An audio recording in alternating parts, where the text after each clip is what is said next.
Se tu tá tentando entender o que realmente muda na Fórmula 1 para 2026, respira, porque é muita coisa ao mesmo tempo. Mas pra gente não se sentir tão perdido, eu trouxe aqui as 5 principais mudanças e a partir delas a gente consegue entender um pouco melhor de tudo.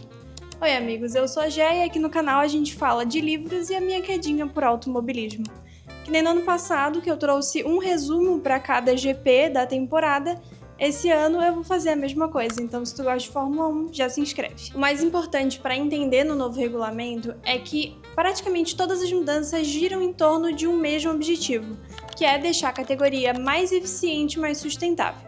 E a primeira grande mudança foi o motor. Ele continua sendo um V6 1.6 turbo híbrido, só que agora a distribuição de potência muda completamente. Antes a gente tinha uma grande parte vinda da combustão.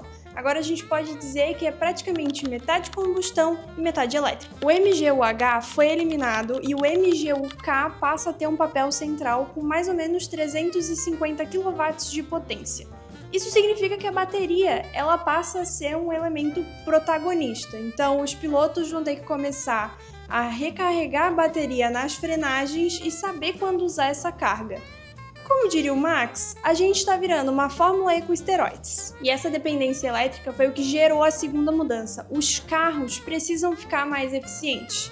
Para a bateria não acabar no meio de uma reta longa, a FIA reduziu o tamanho dos carros e o peso. A distância entre eixos foi encurtada em 200 mm e a largura em 100 mm, o que dá mais ou menos 20 cm e 10 cm de diferença.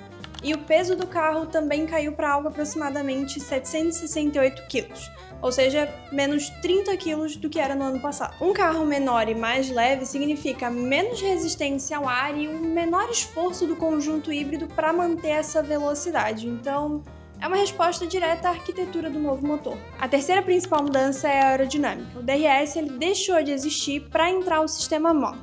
Agora, tanto a asa dianteira quanto a asa traseira podem mudar de configuração. Isso significa basicamente que nas curvas a gente consegue ter uma configuração de maior pressão aerodinâmica para colar na pista e nas retas menos arrasto para a gente ter também mais velocidade. Isso ajuda tanto na eficiência energética quanto nas ultrapassagens. Quando o piloto estiver a menos de 1 segundo do carro da frente, ele tem a opção de apertar o botãozinho de ultrapassagem, que basicamente é uma descarga extra de energia. Mas ele só vai conseguir fazer isso se ele tiver bateria suficiente. Ou seja, a ultrapassagem virou consequência meio que de planejamento além da velocidade. Então, admito que isso não me agradou muito. A quarta mudança ela também está relacionada com um conjunto aerodinâmico e com o efeito solo. O efeito solo basicamente é uma configuração do assoalho que faz com que o carro seja sugado para o asfalto, que aumenta a aderência nas curvas sem gerar aquele ar sujo nas asas. Ele continua existindo, mas não com tanta evidência. O downforce total caiu entre 15% e 30%. As asas ficaram mais simples, o binwing traseiro desapareceu e o assoalho ficou bem menos agressivo.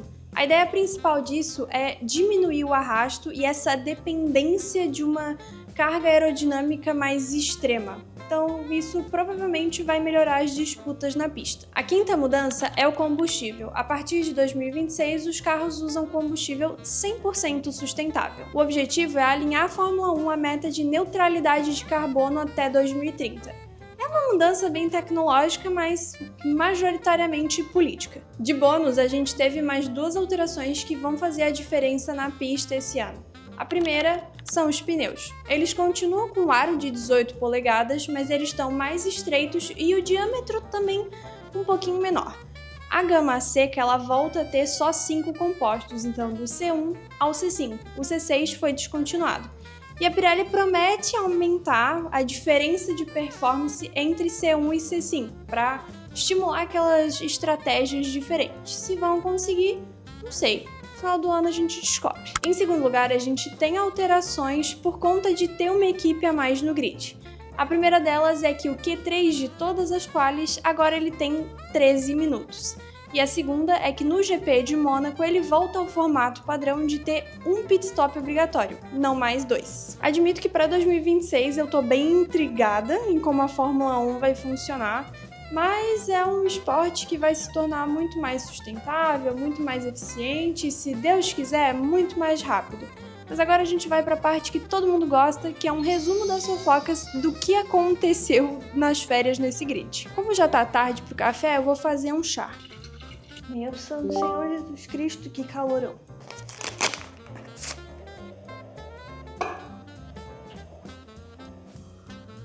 As férias foram agitadas, tá? O Norris anunciou que vai sim correr com o número 1 nessa temporada e o Max volta pro número 3, que é o número dele da categoria de base e também o ex-número do Daniel Ricciardo. Saudades, inclusive. Mohammed Ben Sulayem foi reeleito presidente da FIA por mais 4 anos, no meio de um monte de crítica à gestão dele, conflito tanto com o piloto quanto com a mídia.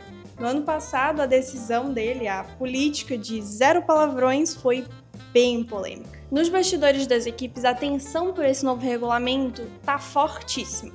Aparentemente, a Mercedes acertou no carro e as equipes como Red Bull, Ferrari e Audi estão indo atrás do regulamento para ver se acham uma brecha, para ver se fazem também esse motor cair por terra.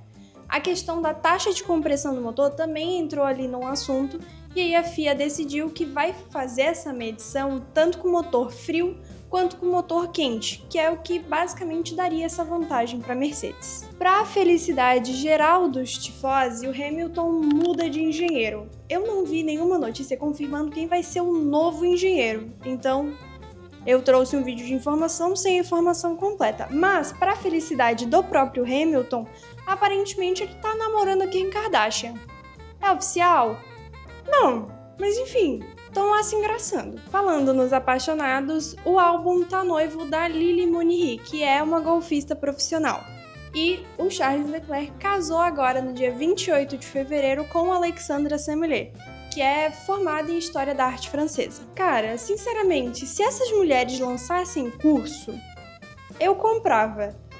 Elas, a Carmen do George, a Lily do Piastri e a Rebecca do Sainz, pra mim, são inspirações, tipo, 1000%.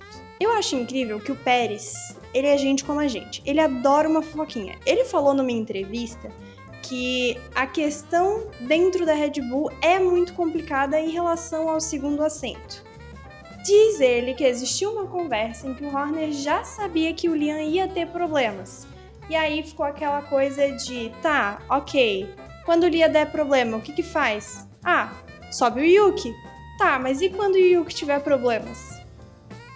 E aí a gente tem o Isaac lá, mas graças a Deus a gente também já não tem mais o Horner. O resumo da ópera é que basicamente o Horner disse que o carro foi projetado para o Max e aí o segundo assento é boa sorte. Falando numa equipe que tem um boca de sacola, a Cadillac já está sendo processada antes mesmo do início da temporada por como o carro foi construído. Para finalizar, a gente teve simplesmente Nürburgring mudando o calendário para uma possível participação do Verstappen e o Gasly dando um depoimento que tem muita vontade de ir para o mundo da moda se aposentar.